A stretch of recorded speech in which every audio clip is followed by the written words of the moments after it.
मिथुन राशि वाले बंधुओं, आप सभी का बहुत बहुत स्वागत है, हृदय से अभिनंदन है मिथुन राशि भिंड यूट्यूब चैनल में। तो मिथुन राशि वालों, ध्यान से समझिए।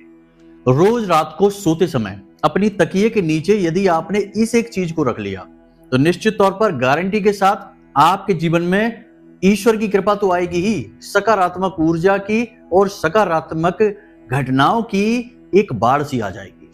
कारण इसका यह है कि नींद का सीधा संबंध आपके सूक्ष्म शरीर से है, विभिन्न लोकों से है, अलग अलग प्रकार की दिव्य शक्तियों से है और नाना प्रकार की ऊर्जाओं से है। इसीलिए तो जब आप नींद में जाते हैं तो आपको पता नहीं चलता कि आप कहां हैं। आप भौतिक रूप में एक तरीके की मृत्यु को ही प्राप्त हो जाते हैं, लेकिन आपकी जो आत्मा है, ये यूं कहें कि आपका जो सूक्ष्म शरीर है, वह इस शरीर से तो जुड़ा ही रहता है, इसे तो जीवित रखता ही है, लेकिन वह किसी भी लोक में, किसी भी तरह के संसार में जा सकता है, किसी भी जगह पर जा सकता है, चाहे वह इसी संसार में हो या किसी अन्य ब्रह्मांड, किसी अन्य संसार में जा सकता है, जिन्हें हम अलग अलग लोक कहते हैं। किसी भी शक्ति से मिल सकता है और नाना प्रकार के विचित्र से चित्र और विवरण आपको दिखाता है सपने के माध्यम से। जहां जहां वह जाता है, जो जो कुछ वह देखता है, वह आप सपने में अनुभव करते हैं। इसीलिए तो जब आप सोकर जागते हैं तो आपको पता ही नहीं चलता कि आपने क्या सपना देखा, बस कुछ अजीब सा था। और जो इस संसार से जुड़ा हुआ सपना आप देखते हैं, यानी कि यह जो आपका सूक्ष्म शरीर है, जब इस संसार में भ्रमण करता है तो आपको वो घटनाएं याद रहती हैं। अन्य लोगों की घटनाएं तो आप याद भी नहीं रख पाते, बस आपको उनका अनुभव याद रहता है कि कैसा आपको लगा था। तो बस यही है इसका रहस्य। अब आपको इस ऊर्जा को साधना है, यानी कि इस ऊर्जा को यदि आपने संतुलित कर लिया, नींद की ऊर्जा को, सूक्ष्म शरीर की ऊर्जा को, या यूं कहें कि अवचेतन मन की ऊर्जा को, तो आप जो चाहेंगे वह आपको मिलेगा। आपके जीवन में हर एक चीज जिसकी आपको वर्षों से तमन्ना थी, वह आपकी ओर खींची चली आएगी और आपके दुख, तकलीफ, परेशानी, चाहे इसका कारण कोई भी या कुछ भी क्यों ना हो, वह आपसे दूर हो जाएगा। कह सकते हैं कि आप अपनी मर्जी के मालिक होंगे और आप बिल्कुल वैसा ही जीवन जिएंगे जैसा आप सोचते हैं कि आपको जीवन मिले, यानी आपके हक की हर एक चीज आपको मिलेगी। अब इतनी बड़ी बड़ी बातें हमने आपसे कर ली, आपको यह लग रहा होगा कि ये गुरुजी क्या कह रहे हैं, केवल एक छोटी सी चीज तकिए के नीचे रख के सोने से भला इतना सब कुछ कैसे हो सकता है। ये तो बड़ी विचित्र सी बात जान पड़ती है, झूठ भी लग रही है। लेकिन हम आपको बताएं कि हाँ, अगर आप सिर्फ इसे इसी तरीके से लेंगे कि जो चीज हमने बताई आपको, आपने उठाकर उसे तकिए के नीचे रख लिया और आप सो गए, तो यह चीज काम ही नहीं करेगी। फिर आपको ये सारी बातें झूठ लगेंगी। बहुत सारे लोग कहते भी हैं कि गुरुजी आपने ये उपाय बताया, इस तरह से हमने कर लिया, लेकिन हमें कोई इसका परिणाम ही नहीं मिला।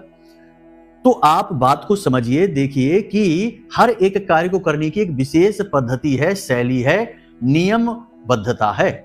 आपको सारी बातें बारीकी से समझनी होंगी। हम क्या कह रहे हैं कि कैसे कैसे इसमें आपको आगे बढ़ना है, किस किस विचार को अपने मन में लाना है, किस प्रकार के आचरण आपको करने हैं, किस प्रकार से आपको बर्ताव करना है। सारी बातों को जब आप समझेंगे तब आप मन, वचन, कर्म से उस क्रिया को करेंगे। और जब आप त्रिकर्म को शामिल करते हैं, यानी मन, वचन, कर्म से इस क्रिया को करते हैं, तब आपको इस क्रिया का परिणाम प्राप्त होता है। खाली खाली ऊपर ऊपर से फॉर्मेलिटी कर ली कि चलिए ठीक है, गए और भोले बाबा पर एक लोटा जल उड़ेल कर जय भोले कह के चले आए, तो क्या भोले बाबा की कृपा मिल गई? ऐसे तो हजारों लोग शिवलिंग पर जल अर्पित करने में लगे हुए हैं, फिर भी दुखी हैं, परेशान हैं। तो ऐसा नहीं है, चीजें एक व्यवस्थित तरीके से ही की जाएंगी, तभी उनके परिणाम प्राप्त होते हैं। अन्यथा आप किए जाइए, कुछ भी नहीं होना है। शायद इसीलिए आपके जीवन में आपको शुभ फल नहीं मिले। तो हम आपको बता दें कि हम हजारों लाखों लोगों के संपर्क में हर वक्त रहते हैं, अलग अलग माध्यमों से। ऐसे हजारों लोग हैं जो ये कहते हैं कि गुरुजी आपने उपाय बताया, केवल 3 दिन में, 7 दिन में, 5 दिन में हमारे जीवन में अद्भुत चमत्कार हो गए। मतलब कि जो तकलीफ थी, जो कारण था, वह अपने आप ही गायब हो गया, तकलीफ दूर हो गई, चीजें आने लगी जीवन में। और कुछ लोग कहते हैं कि गुरुजी हम महीनों से उपाय किए जा रहे हैं, लेकिन हम कोई परिणाम ही नहीं मिल रहा।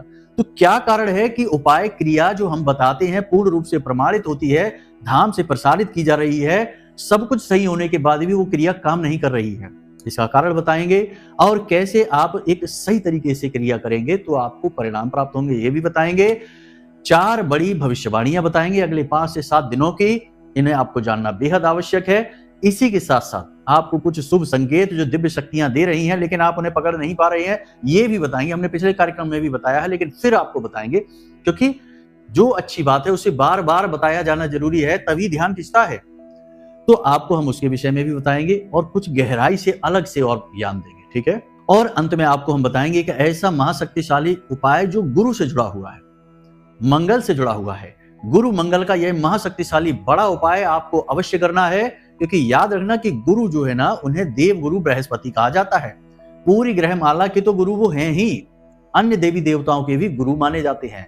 और गुरु किसी भी कुंडली का आधार है। यदि आपकी कुंडली में कोई भी ग्रह कहीं भी बैठा हो, कितना भी क्रूर हो, कितना भी गलत परिणाम दे रहा हो, लेकिन यदि आपका गुरु बली है, गुरु आपका पॉजिटिव है, आपके अनुकूल है, तो आपके जीवन में बड़ा दुख, बड़ी हानि, बड़ा कष्ट नहीं आएगा।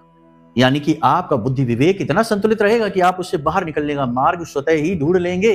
शायद इसीलिए गुरु के लिए यह कहा जाता है कि गुरु बिन ज्ञान न होत है, गुरु है ब्रह्म का काल।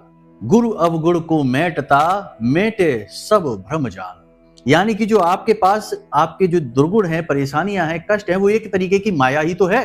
उस माया को काटने में गुरु का सबसे बड़ा योगदान होता है। गुरु के बिना तो ज्ञान ही नहीं।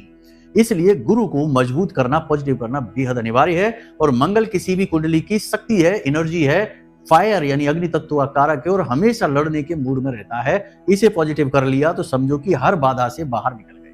तो एक बहुत बड़ा महाशक्तिशाली उपाय बताएंगे। अंत में इस उपाय को जानना बेहद आवश्यक है, ध्यान से समझना है सब बातों को। चलिए अपने मूल विषय को शुरू करते हैं। महामाई को याद करते हुए कमेंट बॉक्स में भक्ति भाव के साथ जयकारा लगाकर लिख डालना, जय मां भद्रकाली कृपा करो। महामाई निश्चित तौर पर आपके ऊपर कृपा करेंगी और कृपा कर ही दी है, तभी तो आपके पास यह कार्यक्रम पहुंचा है शुद्ध ज्ञान को लेकर। इस कार्यक्रम की हर एक बात, हर एक उपाय और क्रिया की जिम्मेदारी हम लेते हैं कि आपने यदि पूरे भाव से किया तो आपके ऊपर यह फलित होगा ही होगा, 100% गारंटी के साथ, ठीक है। तो चलिए अपने अब मूल विषय को शुरू करते हैं। लेकिन फिर से वही छोटी सी बात, छोटा सा निवेदन कि यदि भाव गहरा है माई के लिए तो लिख देना कमेंट में कि मैं भी माई के परिवार का हिस्सा हूं। प्यारे मित्रों, हमारे अत्यंत प्रिय और परम पूज्य अमिताचार्य जी के पास मां बगलामुखी और मां भद्रकाली की साधनाओं का वर्षों का अनुभव है और माता रानी की इनके ऊपर पूर्ण कृपा और सिद्धि है। आचार्य जी ने अपने सटीक कुंडली विश्लेषण और श्रेष्ठतम उपायों के माध्यम से हजारों लोगों के जीवन को खुशियों से भरा है। आचार्य जी का कुंडली विश्लेषण और उपाय करवाने का तरीका इतना अद्भुत है कि जीवन के हर एक दुख और कष्ट का कारण जड़ से ही समाप्त हो जाता है। फिर समस्या चाहे जैसी भी हो, कर्जा बहुत बढ़ गया हो, व्यापार चल नहीं रहा हो, बीमारियों में आप बर्बाद हो चुके हो, रिश्तों में प्रेम समाप्त हो चुका हो, या फिर नौकरी ही ना मिल रही हो, विवाह में देरी होती हो, कैसी भी समस्या हो, इन समस्याओं का कारण क्या है, कौन सी महादशा परेशान कर रही है, कौन सा दोष लगा हुआ है, सब कुछ आचार्य जी इतना सटीक बताते हैं कि वर्षों वर्ष के दुख कुछ ही दिनों में समाप्त हो जाते हैं। अगर आपके जीवन में भी कोई ऐसी संकट की घड़ी है तो यही सही समय है जब आप पूज्य आचार्य जी के हाथों से अपनी कुंडली का विश्लेषण करवाएं और वर्षों से चल रहे दुखों और संकटों के इस चक्र से बाहर निकल जाए।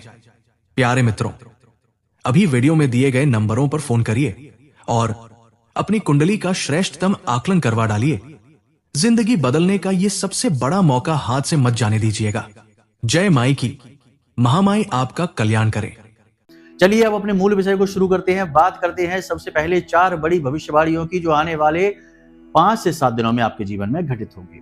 देखिए, जब तक सूर्य देवता का गोचर नहीं होता, गुरुदेव का गोचर नहीं होता है 14 और 15 मई को, तब तक आपके जीवन में नकारात्मकता लगातार आती रहेगी। आपके जीवन में परेशानियां लगातार आती रहेंगी और जिस भी बुरी से बुरी, नकारात्मक से नकारात्मक स्थिति में आप फंसे हैं, उसमें आप फंसे ही रहेंगे। निकलने का मार्ग आपको नहीं मिलेगा और बुरी स्थिति में भी आप फंस सकते हैं। अब आप कहेंगे, या बहुत सारे लोग आप में से कहेंगे कि आप तो हमेशा नेगेटिव बात ही बताते हैं। अरे भाई, जब स्थिति नेगेटिव है, ग्रहों की स्थिति नेगेटिव है, आपके जीवन में परेशानियां चल रही हैं, कष्ट चल रहे हैं, तो नेगेटिव बात ही तो बताएंगे। जब पॉजिटिव समय आएगा तो पॉजिटिव भी बताएंगे। और हम अपने कार्यक्रमों में नेगेटिव जो घटनाएं हैं, परेशानियां, उनसे बाहर निकलने का मार्ग भी तो बताते हैं। तो आप पूरी बात को समझिए तो आपको सारा सार समझ आ जाएगा। तो ध्यान से समझिए, आपको 3-4 काम नहीं करने हैं। यानी कि आपके जीवन में हमने आपको बताया था कि कर्जा लेने की स्थिति बनेगी, तो आपको कर्जा सोच समझ कर लेना है। यदि लेना है, जरूरी है तो लेना, नहीं तो नहीं लेना। और सबसे बड़ी बात कि राहु काल का विशेष ख्याल रखना है। और सबसे बड़ी बात कि अगले 5 से 7 दिनों में आपको 3-4 चीजें नहीं खरीदनी है, जैसे कि काले रंग की कोई भी चीज नहीं खरीदनी है, कोई भी काले रंग के वस्त्र वगैरह ना खरीदें, जूते चप्पल वगैरह ना खरीदें, क्योंकि ये शनि का और राहु का प्रतीक होती है। इसी के साथ साथ सजावटी सामान यदि आप कोई खरीदते हैं तो उसमें कांटेदार चीजें ना खरीदें, डूबते हुए सूरज की तस्वीर ना खरीदें, और उसमें जैसे कि कोई होता है मकबरा वगैरह होता है, हम नाम नहीं लेना चाहते लेकिन बहुत ज्यादा प्रचलित है, वह मकबरा जो किसी अन्य संप्रदाय के लोगों का है, सजावटी सामान के तौर पर लोग उसे भी अपने घर में रख लेते हैं कि भाई ये तो किसी की कब्र है, मकबरा है, इसे क्यों अपने घर में रखा है। लेकिन क्या करें, लोगों की बुद्धि ही तो है। फिर कहते हैं कि घर में बीमारी है, निकलने का नाम ही नहीं लेती है, व्यापार चल ही नहीं पा रहा, पता नहीं क्या हो गया। तो ऐसी चीजें घर में ना लाइए, ठीक है। निगेटिव जो चीजें हैं, निगेटिविटी को लेकर आती हैं, इन चीजों को घर में लेकर ना आइए। कोई भी नुकीली पहनी चीज आपको नहीं खरीदनी है, ठीक है। अगले 3 से 5 दिनों में आपके जीवन में एक ऐसा व्यक्ति आएगा जो आपको भ्रमित करने की पूरी कोशिश करेगा, माया जाल आपके आसपास बुनेगा, षड्यंत्र बुन सकता है, आपको पैसे कहीं लगाने के लिए बोलेगा, आपसे खुद पैसे मांग भी सकता है, या फिर किसी भी प्रकार की ऐसी आपको जानकारी देगा, ऐसी आपको सूचना देगा जिसका प्रयोग यदि आपने कर लिया तो आप फंस जाएंगे। यानी पार्टनरशिप का ऑफर दे सकता है, कहीं से लोन फंड वगैरह आपको दिलवा सकता है, या आपका पैसा कहीं इन्वेस्ट करने के लिए आपको सुझाव दे सकता है। मतलब कि बिजनेस व्यापार से जुड़ा आपको कोई एडवाइस मिलती है, सलाह मिलती है किसी व्यक्ति से, सलाह ले लो। सलाह लेने में बुराई नहीं है, किसी से सीधे लड़ नहीं पड़ना है, किसी से सीधी बुराई नहीं मोल ले लेनी। लेकिन आपको जब कोई ऐसी सलाह दे तो पहले विचार मंथन कीजिए। हो सकता है कि उसकी सलाह आपको अच्छी लग रही हो, अच्छी हो भी, लेकिन जब आप इस सलाह को खींच कर ले जाएंगे 18-19 मई के बाद, उसके बाद वही सलाह का रूप बदल जाएगा। अच्छी सलाह ही बुरी सलाह बन जाएगी और आप कहेंगे कि बहुत अच्छा किया, गुरुजी ने कह दिया था कि अभी नहीं करना, आगे नहीं बढ़ना, रोक कर रखना। क्योंकि माया जो है ना, भ्रम की स्थिति जो है ना, वह कट जाएगी 18-19 मई के बाद। राहु का प्रभाव कमजोर हो जाएगा, शनि का प्रभाव कमजोर हो जाएगा, पिशाच योग हट जाएगा। तो ये जो माया रची जाएगी ना, षड्यंत्र की, भ्रम की, ये माया भी टूट जाएगी। तो आपको तुरंत हकीकत का सामना होगा। तो ये आपको इस तरीके से ही चलना है, कोई भी बड़ा कदम नहीं उठाना है। व्यापारिक स्तर पर किसी भी प्रकार की तोड़फोड़ नहीं करानी, कोई कंस्ट्रक्शन नहीं कराना है, कोई भी बड़ा फेरबदल नहीं करना है। नई फ्रेंचाइजी, नया दुकान, नई बिजनेस की कोई योजना है तो अभी फिलहाल 18-19 मई तक आपको नहीं करनी है। बीच में कोई भी महंगी चीज, बड़ी चीज नहीं खरीदें, खास तौर से इलेक्ट्रॉनिक सामान और मशीनरी वगैरह आपको नहीं खरीदनी है अगले 5 से 7 दिनों तक। हम तो ये कहेंगे कि 18-19 मई तक ही ना खरीदो तो ज्यादा बेहतर है। यदि खरीदना ही है तो हमने उसका एक तरीका आपको पिछले कार्यक्रम में ही बता रखा है, उस तरीके से आप खरीद सकते हैं, ठीक है। अब कुछ छोटी छोटी सी बातें हैं, इनका भी ध्यान रखिए। अपनी सेहत का ख्याल रखना है, अपनी वाणी पर संतुलन रखना है, ओवर थिंकिंग नहीं करना है। अभी आप ये जरूर करेंगे, बहुत ज्यादा सोचेंगे। साथ ही साथ आप किसी के द्वारा दी गई सलाह को नकारना नहीं है। अभी आपके मन में आएगा, कोई भी आपको कैसी भी सलाह देता है, आपको लगेगा कि फालतू की बातें हैं, इन सब बातों को छोड़ो। नहीं, ऐसा नहीं करना है। हो सकता है कि कोई आपको सलाह दे रहा है, उसमें उसकी 10 बातें खराब हो, फालतू की ही हो, लेकिन एक बात ऐसी अवश्य निकल सकती है जिससे आपको फायदा होगा। तो उनका सही से मंथन करना है, विचार मंथन करना है, और अपने बौद्धिक बल का प्रयोग करना है, और धार्मिक हो जाना है, पूजा पाठ करना है, भगवान की भक्ति करना है, प्रतिदिन देवालय, मंदिर जाना है, भगवान की सेवा करना है। और अगर हो सके तो मंदिर के दान पात्र में एक छोटी सी रकम, 5 रुपए, बहुत बड़ी रकम तो नहीं है, प्रतिदिन डालिए मंदिर में जाकर, ठीक है। जब तक 18-19 मई का समय नहीं आ जाता तब तक डालिए, प्रतिदिन डालिए, बहुत लाभ मिलेगा इसका। अब कुतर्क नहीं करना है, ठीक है। एक बहुत बड़ी समस्या यहाँ पर यह है कि समाज का एक विशेष वर्ग है जो हमेशा हर अच्छी बात पर कुतर्क का जो है ना प्रहार करता है। कोई भी अच्छी बात, उससे भगवान का नाम लेने को बोलो तो वहां पर भी कुतर्क, उससे अगर मंदिर जाने को बोलो तो वहां पर भी कुतर्क, हर बात में कुतर्क करते हैं। और ये कुतर्क करके समाज में नकारात्मकता को फैलाने का कार्य करते हैं। खुद तो मंदिर चले जाएंगे, खुद पूजा पाठ करेंगे, सब करेंगे, लेकिन दूसरों को करने से रोकेंगे। ये इनकी नकारात्मकता है। तो ऐसे लोगों से दूर रहना है, कुतर्क को मन में जगह नहीं देनी है। ये बड़ी बुरी स्थिति है। भगवान श्री कृष्ण गीता में कहते हैं कि हे अर्जुन, जो इंसान हर वक्त मन में संशय रखता है, अच्छी बुरी हर बात में केवल और केवल कुतर्क करता है, संशय पूर्ण जीवन जीता है, उसे इस संसार में तो कभी सुख प्राप्त होता ही नहीं है। मरणोपरांत भी जो अन्य संसार में जाता है वहां पर भी उसे सुख प्राप्त नहीं होता, वह प्रेत बनकर भटकता है और दैवीय कृपा से हमेशा के लिए दूर हो जाता है। तो इसलिए मन में संशय लाना अपने आप को बर्बाद कर देने के समान होता है। तो हर बात पर संशय नहीं, कोई गुरुजन है, ज्ञानी जन है, कोई अच्छी बात बताते हैं, धर्म कर्म ज्ञान की बात बताते हैं, तो उससे विचार अवश्य करना है। हम नहीं कहते कि सीधे आंख बंद करके मान लो, विचार करो, अच्छा लगे तो उसे मानो अवश्य। आत्मा की आवाज हमेशा शुद्ध होती है और सटीक ही बताती है। तो अंदर से आपकी आवाज आए, आपकी आत्मा, आपका हृदय जो बोले, तो उसे मान लो। ठीक है, तो हमने आपको बताई छोटी छोटी बातें, इनका आपको ध्यान रखना है। कुछ सपने, कुछ संकेत आपको बता देते हैं। सपने में यदि आपको शुभ पक्षी दिखाई देते हैं, मोर है, नीलकंठ है, हंस है, इस तरीके के शुभ पक्षी आपको दिखाई देते हैं, तो आप समझ जाइए देवी कृपा आपके पास आ रही है। सपने में देवालय यानी मंदिर वगैरह दिख जाए, देवताओं के दर्शन हो जाए तो बहुत अच्छी बात है, लेकिन पितृ पूर्वजों के दर्शन हो गए तो गलत बात है। ठीक है, पितृ पूर्वजों के जो लोग संसार छोड़कर जा चुके हैं, उनके दर्शन सपने में हो रहे हैं, तो ये अच्छी बात नहीं है, ये पितृ दोष का संकेत है। सपने में यदि सांप दिखाई दे रहा है, सांप आपको मारने के लिए आ रहा है, कोई जानवर आपको काटना चाहता है, कुत्ता आपको काटना खाना चाहता है, आपके ऊपर भौंक रहा है सपने में, तो ये पितृदोष के संकेत हैं, इसे आप ध्यान से समझ लेना। सपने में यदि आपको कोई पक्षी जो नकारात्मक है, काला पक्षी है जैसे कौवा, बहुत तेज तेज कांव कांव कर रहा है, तो ये पितृदोष के संकेत हैं। तो ये संकेतों को आप समझ लो। सपने में ये जो चीजें दिखाई देंगी, इनसे पॉजिटिव नेगेटिव ऋण और दोषों का पता लग जाएगा। ठीक है, अब बात करते हैं उपाय की। गुरु और मंगल को पॉजिटिव करने का उपाय। देखिए, गुरु को पॉजिटिव करने के लिए 2-3 बातें आपको ध्यान रखनी होंगी कि अपने आचरण को जब तक आप धार्मिक नहीं करेंगे, आध्यात्मिक नहीं करेंगे, रोज ध्यान नहीं करेंगे, प्राणायाम नहीं करेंगे, तब तक गुरु अनुकूल नहीं हो सकते। अब गुरु प्रतिकूल है, इस बात का संकेत क्या है, प्रमाण क्या है कि इंसान हमेशा कुतर्की होगा।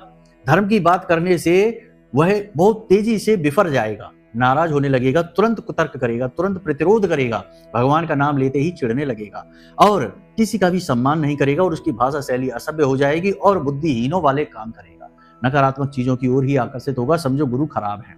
ठीक है, भ्रम का जीवन जी रहा है।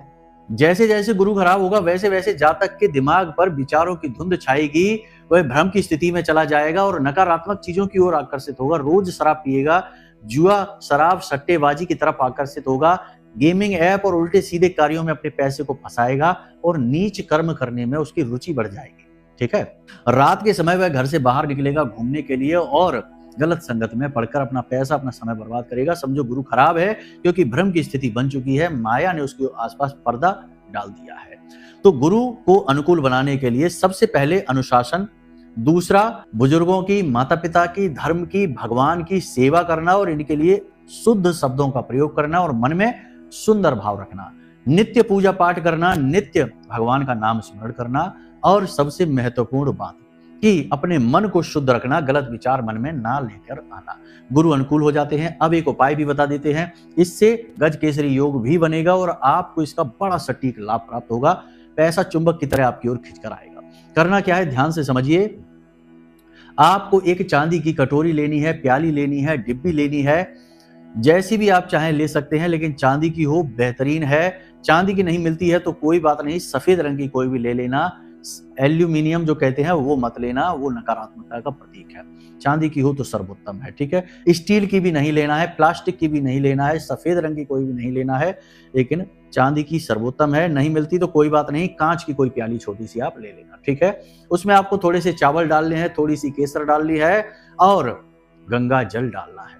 ठीक है, थोड़ा सा गुलाब जल भी डालेंगे। अब आप समझिए कि क्या हुआ है। ये कांच हमने लगाया जो कि चंद्रमा का प्रतीक है, या फिर हमने चांदी लगा दी, यह भी चंद्रमा का प्रतीक है। इसके बाद हमने चावल डाले जो कि शुक्र का प्रतीक है। इसके बाद हमने हल्दी डाली जो कि गुरु का प्रतीक है, या फिर हमने केसर डाली, केसर भी गुरु का प्रतीक है। नहीं है केसर तो हल्दी लगा लो, तो हल्दी यानी केसर का प्रतीक है। और इसके बाद हमने गुलाब जल और गंगा जल डाला। तो गंगा जल जो है ना, वो शुद्ध सकारात्मक ऊर्जा का प्रतीक है।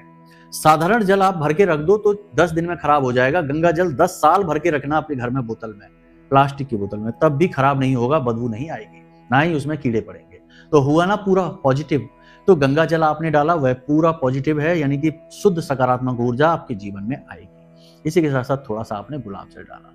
अब आपने यह जो एक मिश्रण तैयार किया है, यह बहुत सारे शुभ योगों को लेकर आएगा आपके जीवन में। नारायण लक्ष्मी की कृपा, अष्टलक्ष्मी की कृपा लेकर आएगा। इसका तिलक आपको रोज सुबह स्नान करने के बाद रोज सुबह अपने माथे पर लगाना है, अपनी जुबान पर लगाना है और अपनी नाभि पर लगाना है। नाभि पर, जुबान पर और माथे पर। माथे पर त्रिनेत्रधारी भोलेनाथ का वास होता है आंखों के बीचों बीच। जुबान पर माता सरस्वती का भी वास होता है, माता काली का भी वास होता है और नाभि में नारायण श्री हरि विष्णु का वास होता है। तो आपने संपूर्ण दिव्य शक्तियों को अपनी ओर आकर्षित कर लिया है इस विशेष उपाय और क्रिया के माध्यम से। तो आपको यही करना है कि ये जो आपने तिलक बनाया इसे प्रतिदिन इस्तेमाल करना है। इसी के साथ साथ आप एक छोटा सा कार्य और करें कि एक गणपति की छोटी सी मूर्ति लेकर आए। कोई भी छोटी सी मूर्ति, मिट्टी की मूर्ति हो या पत्थर की, धातु की मूर्ति नहीं होनी चाहिए। ठीक है, इस छोटी सी मूर्ति को आपको लेकर आना है और मंगलवार के दिन आपको केसरिया रंग जो हनुमान जी की मूर्ति पर लगा रहता है, जिसे बंधन कहते हैं, उसे भी तैयार करना है। चमेली के तेल से तैयार करना और पूरी गणपति की मूर्ति पर उसे अच्छी तरीके से लगा देना। अब उसे अपने घर के पूजा घर में रख देना और प्रतिदिन उसके सामने गाय के घी का दीपक जलाना है और धूप बत्ती जलानी है, धूनी देनी है। बस इतना सा करना है। हो सके तो प्रतिदिन हनुमान चालीसा का पाठ भी कर लीजिए। अब कोई कहेगा कि हमारे घर में तो पहले से ही गणेश जी की मूर्ति रखी है या फोटो रखी है, तो जो पहले से रखी है वो उसका हेतु है नित्य कर्म पूजा। ठीक है, लेकिन अब जो आप लेकर आएंगे इस मूर्ति का उद्देश्य होगा कि मंगल की ऊर्जा को सकारात्मक बनाना, पॉजिटिव बनाना। तो उद्देश्य और हेतु क्या है, इस पर कोई भी चीज क्रिया करती है। ठीक है, तो आपको नई मूर्ति लेकर आनी है। ठीक है, मूर्ति धातु की नहीं होनी चाहिए, ये याद रखना है। इसका आप प्रतिदिन पूजन करेंगे, रोज हनुमान चालीसा का पाठ करेंगे, सर्वोत्तम है। अगर आपको और जल्दी लाभ लेना है मंगल का, पॉजिटिव एनर्जी का, जीवन में शुद्ध सकारात्मक ऊर्जा का, तो इसे रोज पान का बीड़ा अर्पित कीजिए और उस पान को अपने घर के सदस्यों को खिलाइए, खुद भी खाइए प्रसाद के रूप में। रोज नहीं तो कम से कम मंगलवार के मंगलवार तो आप पान का बीड़ा अर्पित करिए ही। बस इन कार्यों को आप करिए, आपका गुरु और मंगल इतना अनुकूल हो जाएगा कि आपको शुभ से शुभ परिणाम देगा। अपने गले में या तो सोना धारण करिए या फिर पीले रंग का कोई भी धागा धारण कर लीजिए। बेहतरीन उपाय बताए हैं हमने आपको, आपके जीवन में चमत्कारी बदलाव लेकर आएंगे ये उपाय। ठीक है, इतनी सी क्रिया आप करिए। अब एक महाशक्तिशाली उपाय जो हमने आपको कहा था कि आपको तकिए के नीचे रखकर सोना है, इस एक चीज को देखिए। ये प्रयोग एक उपाय है, मनोवैज्ञानिक क्रिया है और आकर्षण का मंत्र है। बहुत ही शक्तिशाली मंत्र है। आपको क्या करना है, ध्यान से समझिए। भोजपत्र लेकर आना है, बाजार में आराम से मिल जाएगा। अनार की कलम लेकर आनी है और अष्टगंध की स्याही। ठीक है, और इस चीज को आप किसी भी दिन से कर सकते हैं, इस क्रिया को आप किसी भी दिन से कर सकते हैं। बस स्नान आदि करने के बाद अपने पूजा घर में बैठ जाइए और इस एक मंत्र को इस भोजपत्र पर लिखिए। कम से कम 11 बार लिखिए और अधिक से अधिक 31 बार। वैसे भोजपत्र थोड़ा बड़े आकार का आप ले लेना, तो उस पर आप छोटी छोटी अक्षरों में लिख भी सकते हैं। 11 बार तो आपको लिखना ही है, 31 बार हो जाए तो सर्वोत्तम है। मंत्र क्या है, इसे आप ध्यान से समझिए। ओम ऐम ह्लीम श्रीम क्लीम। ओम ऐम ह्लीम श्रीम क्लीम। फिर से सुनिए, ओम ऐम ह्लीम श्रीम क्लीम। ये 5 महाशक्तियों को समर्पित मंत्र है। इस मंत्र को आपको 11 बार या 31 बार भोजपत्र पर लिख देना है। इसके बाद आपको नीचे अपनी इच्छा मनोकामना लिखनी है। ठीक है, अब इस भोजपत्र को आप फोल्ड करके और पूजा घर में रख दीजिए, भगवान नारायण, श्री हरि विष्णु और माता लक्ष्मी के चरणों के पास। उसके बाद आपको कुछ भी नहीं करना है। रात्रि के समय जब आप सोने जाएं तो इसी भोजपत्र को आपको अपनी तकिए के नीचे रखना है। सोने जाने से पहले कोशिश करें कि स्नान आदि कर लेंगे तो बहुत अच्छा रहेगा, आधे घंटे पहले। और लोगों से बात करना बंद कर दें, मोबाइल चलाना बंद कर दें और आधे घंटे के लिए मौन रहें और मन में केवल यही विचार करते रहें कि संपूर्ण देवी देवता या आपके जो आराध्य हैं वे आपकी मनोकामना इच्छा को पूरी करने वाले हैं। इसी मनोकामना इच्छा के बारे में सोचना जो आपने भोजपत्र में नीचे लिख रखी है। और इसके बाद आपको सोते समय जब आप सोने जाएं अपने बिस्तर पर, तो सीधे होकर लेटना है और अपनी छाती पर दोनों हाथ रख के अपने आराध्य से प्रार्थना करनी है कि हे देव महादेव, हनुमान जी हैं तो हनुमान जी से बोलें कि हे प्रभु, हे हनुमान जी, हम आपसे निवेदन करते हैं कि आप हमारी यह मनोकामना जल्द से जल्द पूरी करिए। और मन में आपको फिर इसी मंत्र का उच्चारण करते हुए अपनी इच्छा मनोकामना को याद करते हुए सो जाना है। ठीक है, मंत्र फिर से ध्यान से सुनिए क्योंकि आप भूल सकते हैं। ओम ऐम ह्लीम श्रीम क्लीम।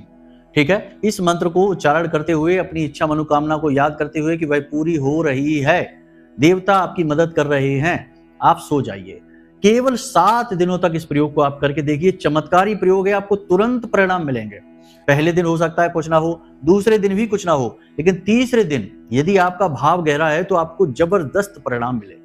अगर आपका भाव गहरा है, आप दैवी शक्तियों में विश्वास रखते हैं और धार्मिक प्रवृत्ति के इंसान हैं, कुमार्गी नहीं है, सत्कर्मी हैं, तो आपको पहले दिन से ही परिणाम मिलेंगे। जब आप कोई ऐसी क्रिया करते हैं जो कि सूक्ष्म शरीर से जुड़ी है, अध्यात्म से जुड़ी है, तो देवता बहुत जल्दी प्रसन्न होते हैं और बहुत तेजी से आकर्षित होते हैं। तो बस आपको इस क्रिया को करना है, इसे आप करके देखिए, फिर इसके परिणाम क्या होते हैं हमें आप मैसेज करके बताना, फोन करके बताना, हमने नंबर वीडियो में दे रखे हैं। ठीक है, गारंटीड प्रयोग है, हमने भी किया है, बहुत लोगों को करवाया है, जबरदस्त परिणाम मिले हैं। फेल तो बहुत ही कम हुआ है, 100 में से एक आध बार ही फेल हुआ है, वरना पास ही पास हुआ है। ठीक है, बाकी आप खुद करिए, फिर आप बताइए कि कैसे परिणाम रहे हैं। तो चलिए बंधुओं, उम्मीद करते हैं सारी बात आपने समझ ली है। अब इनका प्रयोग करिए और अपने जीवन को खुद अपनी कर्म, अपनी मेहनत से बदल डालिए। कर्म प्रधान विश्व करि राखा, जो जस करहि सो तस फल चाखा। कुतर्की हैं तो कुतर्क ही फल मिलेगा, और अगर सन्मार्गी हैं, ईश्वर पथगामी हैं, तो फिर ईश्वरीय मदद मिलेगी। तो चलिए बंधुओं, आज के इस कार्यक्रम को यहीं विराम देते हैं। मन में यदि कोई प्रश्न उठे या कुंडली विश्लेषण कराना है तो नंबर हमने वीडियो में दे रखे हैं। हमेशा हंसते रहिए, मुस्कुराते रहिए, सकारात्मक रहिए। महामाई पर अपनी आस्था और विश्वास बनाकर जरूर रखना, क्योंकि आपका उद्धार महामाई ही करने वाली है, ये आप याद रखना। तो प्रेम से बोलिए जय माई की, महामाई आपका कल्याण करें। धन्यवाद। हमारे प्रिय और परम पूज्य आचार्य जी ने अपनी साधनाओं के अनुभवों पर आधारित शक्तिशाली उपाय और क्रियाओं के माध्यम से हजारों लोगों के जीवन को पूरी तरह से बदला है।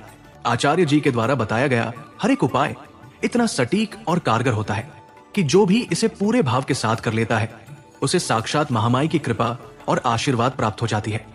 इसलिए निसंकोच इन उपायों को पूरे भाव के साथ करिए, आपका कल्याण होगा। जय माई की।